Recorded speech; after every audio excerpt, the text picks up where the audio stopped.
Assalamualaikum warahmatullahi wabarakatuh. My name is Natasha Arti from 9E. So today I will make rice ball.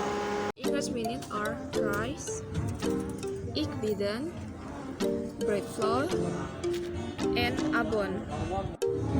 First, take rice as your portion, not much and not less.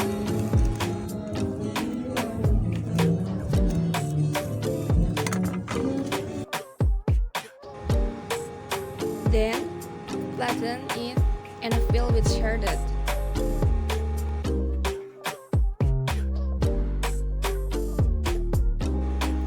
Make it round.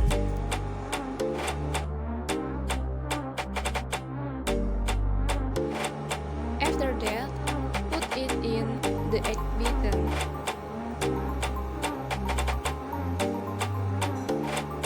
And after that, coat it with bread flour.